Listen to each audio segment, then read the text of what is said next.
ജീവിതത്തിൻ്റെ ഒരു വശത്തുകൂടി വളരെ പതുക്കെ പതുക്കെ വന്ന് മറ്റേ വശത്തുകൂടി പെട്ടെന്ന് പോകുന്നൊരു സാധനമാണ് ഈ പണമെന്ന് പറയുന്നത്. കാരണവന്മാർ അവർ നല്ല ഫിനാൻഷ്യൽ പ്ലാനേഴ്സ് ആയിരുന്നു. പക്ഷേ അവരുടെ ഫിനാൻഷ്യൽ പ്ലാനിങ്ങിന് ഒരു സംഭവം എന്ന് പറയുന്നത് അവർ പലതും മിച്ചം പിടിച്ചാണ്, അവർ പലതും മുണ്ട് മുറുക്കി കൊടുത്തിട്ടാണ് ഈ ഫിനാൻഷ്യൽ പ്ലാനിങ് ചെയ്തിരിക്കുന്നത്.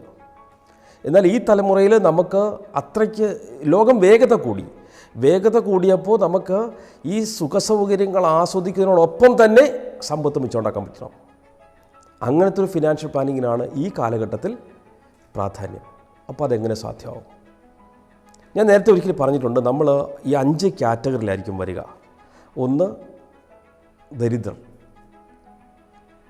ജസ്റ്റ് ജീവിച്ചു പോകുന്നവർ. 2 അത്യാവശ്യം വരുമാനമുണ്ട്, പക്ഷേ ആ വളരെ ലിമിറ്റഡായ ഇൻകം ഉള്ളവർ. ലൈക്ക് ഇപ്പോൾ ലാസ്റ്റ് ഗ്രേഡ് ജീവനക്കാർ, അല്ലെങ്കിൽ ഒരു 10,000-15,000 രൂപ ശമ്പളത്തിൽ ജീവിക്കുന്ന ആളുകൾ ധാരാളം പേരുണ്ട് നമ്മുടെ ലോകത്ത്.